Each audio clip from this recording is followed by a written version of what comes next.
Salam sejahtera Malaysia, tuan-tuan dan bapak semua. Selamat datang ke channel Vels Lifestyle. Saudara-saudara, ada satu ulasan menarik yang saya nak sampaikan, dan ini saya rasa Anda pasti minat untuk dengar. Berkaitan dengan isu Jana Wibawa. Ada beberapa pemimpin yang berpendapat, kenapa hanya PPBM, kenapa hanya pemimpin bersatu yang terlibat dengan siasatan. Menurut satu berita, BN continue Jana Wibawa but only bersatu men charge, says Azmin. Azmin berkata bahwa Barisan Nasional yang memulakan Jana Wibawa, tetapi yang dikenakan tindakan ataupun dikenakan siasatan hanyalah pemimpin bersatu. Kenyataan dari Azmin, nah, lebih kurang begitu. Dan pada akhirnya Isham Jalil bersuara. Saudara-saudara, apa yang dinyatakan Isham Jalil ini sangat ulasan yang sangat menarik bagi saya.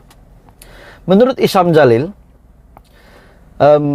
duit ataupun rasuah yang masuk adalah di dalam akaun bersatu dan pemimpin bersatu, bukan di dalam akaun UMNO dan pemimpin UMNO. Dan Isham Jalil berkata, kenapa nak salahkan UMNO kalau rasuah itu kamu yang makan? Wow, ini satu kenyataan yang pedas daripada Isham Jalil untuk seluruh kepimpinan Parti Pribumi Bersatu Malaysia bagi saya. Oke, saya tidak menyokong mana-mana pihak, namun saya hanya memerhati, saya hanya meneliti ulasan daripada Isham Jalil. Kenyataan Isham Jalil, Azmin kata kononnya UMNO yang menjadi dalang di belakang penahanan pemimpin-pemimpin PPBM oleh SPRM. Seperti yang kita tahu, sebelum ini Muhyiddin ada membuat kenyataan.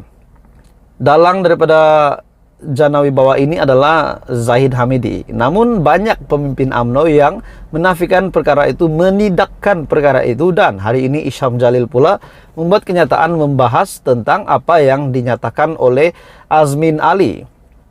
Azmin juga kata ini berdasarkan fakta report polis yang telah dibuat oleh Armada Bersatu, yaitu sebab Presiden UMNO kata yang mereka, yaitu PPBM, akan jadi kluster mahkamah. Oleh itu, kononnya UMNO lah yang salah atau menjadi dalang bila pemimpin-pemimpin PPBM ditahan.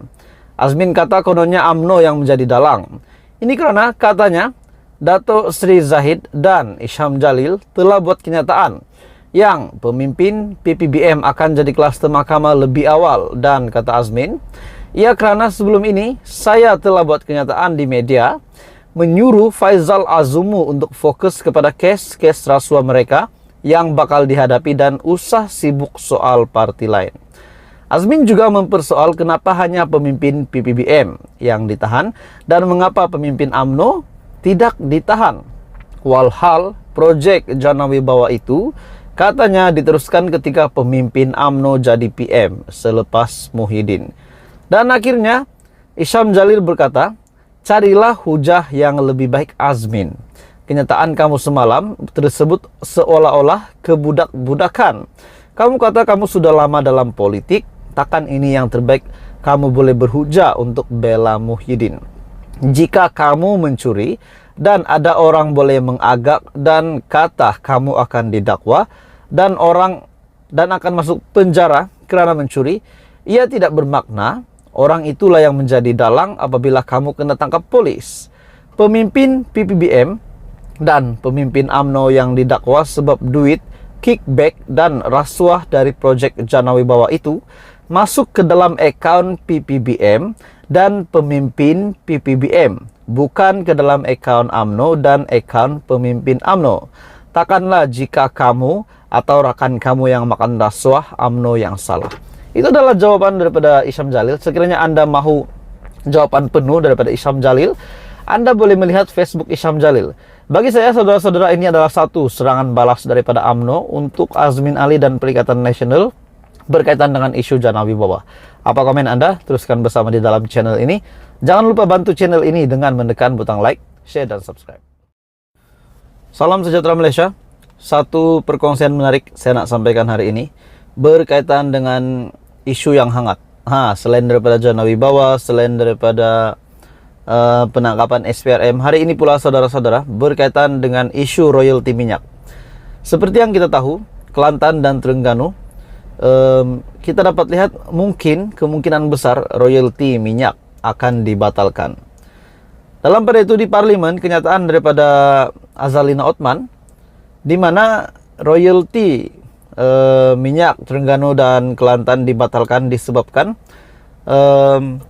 bukan kenyataan daripada Azalina, tapi kenyataan beliau di mana radius ataupun jarak dikurangkan daripada 200 km ke 3 batu sahaja. Jadi itu pernah dikongsikan oleh Raja Petra berkaitan dengan royalti minyak, di mana 5% adalah memang persetujuan.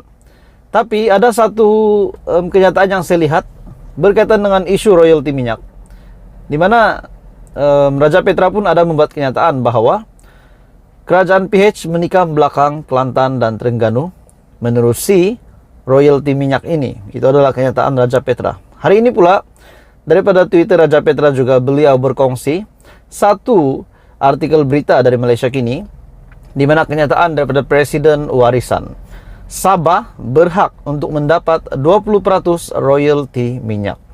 Oke, sekiranya ini benar, ini satu berita yang baik untuk rakyat Sabah. Dan sudah pasti kalau royalti 20% ini dapat dilaksanakan juga untuk di negeri-negeri yang terlibat dengan royalti minyak, sudah pasti ini satu berita baik. Namun kita tidak boleh memindah akta tersebut sesuka hati, bukan mudah. Jadi pada akhirnya kenyataan daripada Syafiq Abdal bahwa Sabah berhak mendapat 20% royalti minyak itu belum dapat disahkan. Dan di dalam kenyataan yang lain, menerusi Twitter Raja Petra juga berkongsi gambar Azmin Ali, kenyataan Azmin Ali, pemberian royalti minyak 20% perlu masa. Pemberian 20% royalti minyak kepada negeri pengeluar mengambil sedikit masa untuk dilaksanakan kerana ia terikat dengan Akta Pembangunan Petroleum 1974. Tawaran ini sudah pasti satu tawaran yang dinanti-nantikan oleh rakyat Malaysia, yaitu negeri-negeri yang pengeluar natural resource ini. Jadi tawaran 20% adalah inisiatif ataupun manifesto kerajaan PH. Tetapi pada masa yang sama kita perlu memindah Akta 1974 terlebih dahulu sebelum pelaksanaan itu. Kenyataan daripada Muhammad Azmin Ali. Jadi tuan-tuan dan puan semua, apa komen Anda? Ini satu berita baik sekiranya royalti 20% ini dapat dilaksanakan. Oke, saudara-saudara, teruskan bersama di dalam channel ini untuk perkembangan politik yang seterusnya. Jangan lupa tekan butang like, share, dan subscribe.